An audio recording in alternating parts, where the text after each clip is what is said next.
Audi A4 pastāstīšu, kas var notikt, ja mašinai nepareizi dažreiz saprogrammēta programmatūra un kas notiek, kad cilvēks nomaina vai turbinu vai vēl kaut ko un jūt, kad mašina nebrauc. Es tulītas jums parādīšu un ļoti labi, ka šitais klients Audi īpašnieks atbrauca pie manis un pārbaudīt, veikt diagnostiku, visam iziet cauri. Tulītas es paskaidrošu jums skaidrāk un lai saprastumiet, kas tai mašinai un kā bija.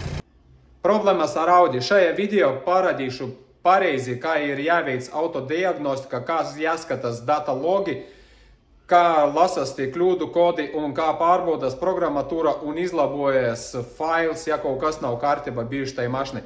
Šis video aizņems aptuveni 10 minūtes, kas esat gatavi, varat paskatīties un ja būs vērtīga informācija, padalīties ar paziņām ar šito video, ar pašarot, lai arī nākotnē jūsu draugi varētu zināt, ka esmu tāds šeit Rīgā un tāda kompānija kā autochip.lv un varam iziet cauri programmatūrai, diagnostikai un paskatīties, kas nav kārtībā ar mašinu. Važiojam! Audi A4 2006. gads 2 litrai dīzelītis. Klients nopirka mašina jau ar beigto turbīnu. Tad īpašnieks pats noņēma turbīnu, aizvedē tur saremontēja, salika visu atpakaļ un bēda tāda, ka saka, nav apakšas, mašina nebrauc, jaudas nav, nu nezinu, ko darīt vairs, kļūdu arī nav. Alright, pieteicis pie manis, mēs veicam pilnvērtīgu diagnostiku. Tātad paskaidrošu nelielu informāciju. Ir divu veidu diagnostikas veikšana. Nu, ir vairāks, bet primārais ir divi. Kā es jums pastāstīšu šobrīd, piemēram, ko mēs skatāmies? Šitie ir live data parametri. Es jau izvēlējos parametrus, kas man ir nepieciešami, lai saprastu un kā sakārtotu klientam to problēmu. Tātad, tur to kanālu ir ļoti daudz iekšā, bet primārais, ko es paņēmu, motora apgriezienus, sprauslu darbība, EGR darbība, pieprasītais un aktuālais turbīnas spiediens, turbīnas geometrija vai pareizi aizveras. Tad pēc šitiem 3 parametriem mēs varam saprast, vai pareizi turbīna strāda, un to vajag testēt braucot ar mašinu. Es jau to izdarīju un pārbaudīju. Tad šitais ir target, ko dators prasa, šitais ir aktuālais, ko turbīna dod, un šitie turbīna, viņa tagad ir 85, bet skaties, uzgāzējot, šitais parametrs krīt.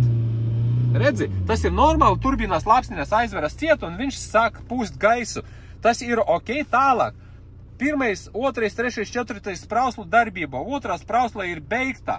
Pēc šitiem parametram var redzēt. Un pēc šitā kopīgais injection quantity, ja 4 cilindra motoram ir, nu, pieļaujams tā būtu no 4 līdz 5, šitam gandrīz 8, redzi, 7, 6, 7, 9 bija, gandrīz 8. Un tas nav labi, gandrīz redzi 8. Un tagad skaties, es uzgāzēšu, atlaidīšu gāzes pedāli, un viņš iet, atlaidis sprauslas aizveras, činkt, un tulītās atkal atversies. Tātad tā sanākā sprausla, un pēc parametram skatoties, vissliktākā ir otra. Bet vispārreizi būtu izņemt visas 4 sprauslas, aizved pārbaudīt, un kuras ir beigtas, tas un saremontēt. Un tad, ja mēs skatāmies pēc switch time, device cylinder 1, 2, 3, 4, un arī vislielākais nobīde ir 2. cilindra. Tad, ja ir sanāka 2. cilindras iet uz beigam. Tātad, EGRs izprogrammēts, protams, ekoloģijas tai mašinai nav, un pieprasītais gaisa masas mērītais ar aktuālu arī sakrīt.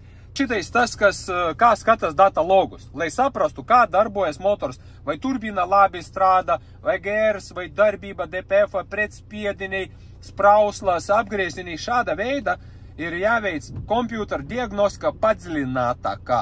Tādēļ pie mums tas ir bišķiņ dārgāk, jo nav tā, ka tu atbrauc, kā piemēram paradīs, aizdējām atpakaļ, vēl atpakaļ, un tagad read trouble codes, mēs nolasam, un tas tagad ir glow plug cylinder 1.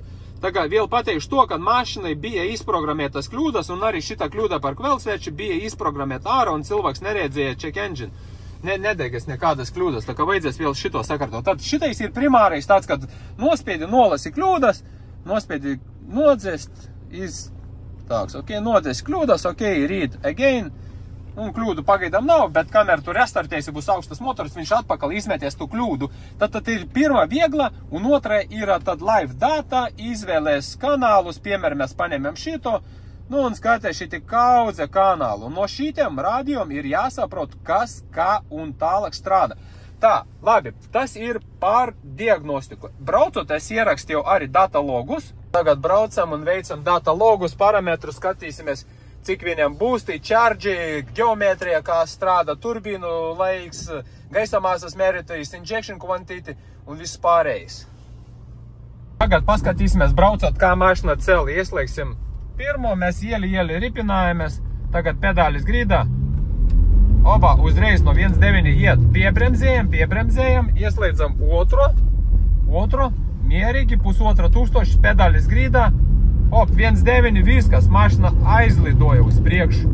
Tā kā šobrīd pēc mūsu pārprogrammēšanas, pēc failars labošanas, mašinai parādījās jauda. Turpinājot tālāk par data logiem, tagad parādīšu to, ka es saglabāju braucot ar to mašinu, var gan uz ceļa braucot, to izdarīt gan uz jaudas stenda vieglāk un drošāk nekā uz ceļa, jo vajag atzīt mašinu piemēram uz 3. ātrumā no 1500 līdz redline līdz galam.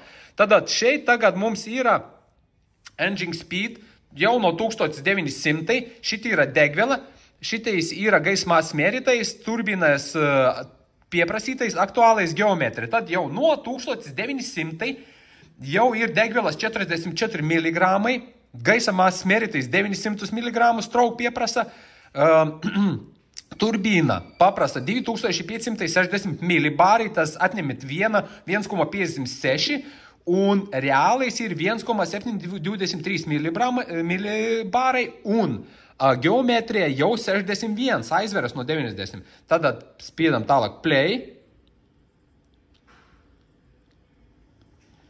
Pie 2.3 jau 52 miligrami, 1,6 gandrīz pieprasa būsta, gandrīz 1 bars jau ir būsta un 62 jau procentai turbīna aizveras, geometrija. Tālāk, pie trīnieka jau gandrīz izlīdzinājies būsts, 2,6 prasa, 2,5 gandrīz ir, un geometrija 45, un degviela jau 65 mg. Ejam tālāk, spiedam play. 3364,65 mg degvielas, gandrīz 2,6 prasa, gan 2,540 dod un 43 mg maksimum pagaidām aizver uz geometriju. Play. 2,9, gandrīz 4000, 61 mg.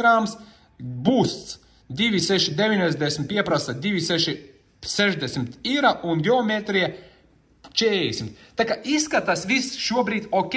Izskatās tādēļ, kad es programmatūru pārtaisīju, sakārtoju, jo savādāk bija mašina čipota. Tūlītās arī paskaidrīšu, parādīšu, kā tas čips bija.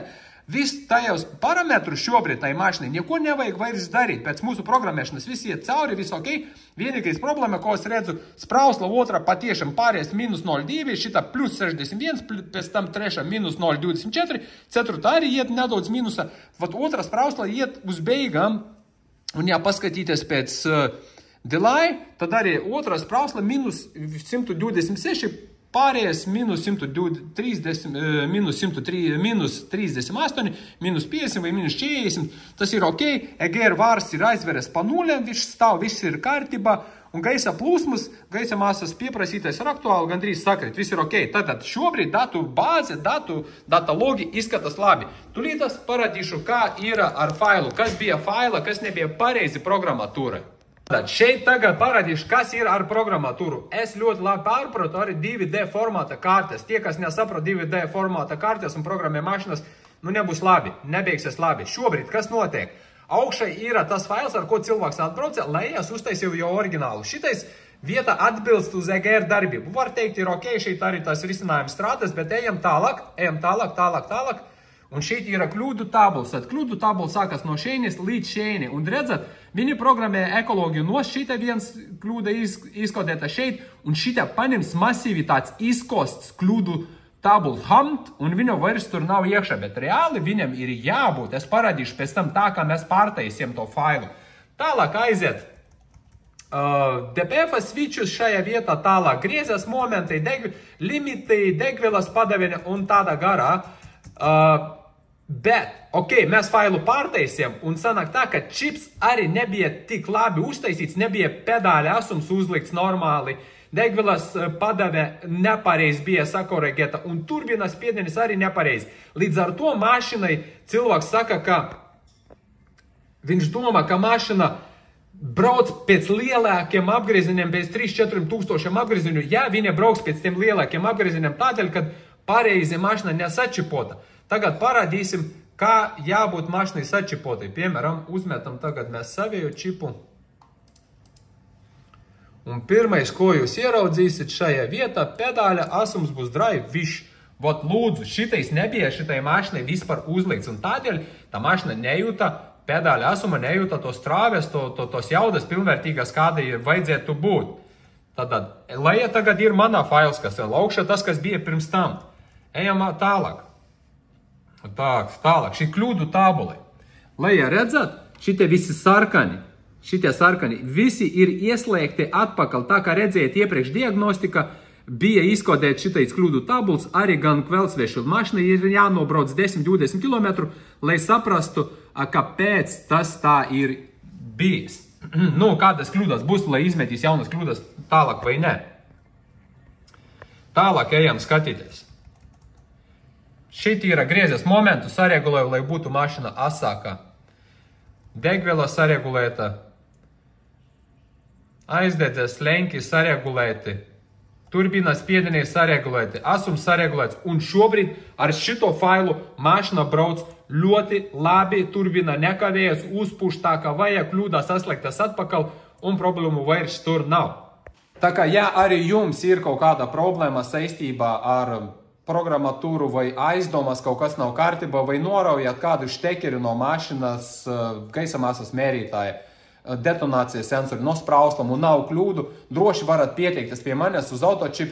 Mēs pārbaudīsim programmatūru, paskatīšos, kas tai mašina ir, nolaisīsim failu, salīdzināsim, uztaisīsim diagnostiku, iziesim visam cauri un varēsim pateikt, vai tur mehāniskais bojojums, vai tur ir elektroniskā problēma, kaut kāda tā vaina. Tā kā šitam Audikam es izgāju visam cauri, visu sakārtoju, viss tagad ir kārtībā, mašina būs atdota klientam, samainīs kvēlsvieces, viss un nākotnē garantēt. Ja iedegsies kaut kāds check engines, kaut kāda kļūda, to viņš varēs atrisināt un jebkurš servis redzēs, kas par problēmām ir. Paldies par uzmanību, tiekamies vēlāk. Atā, čau!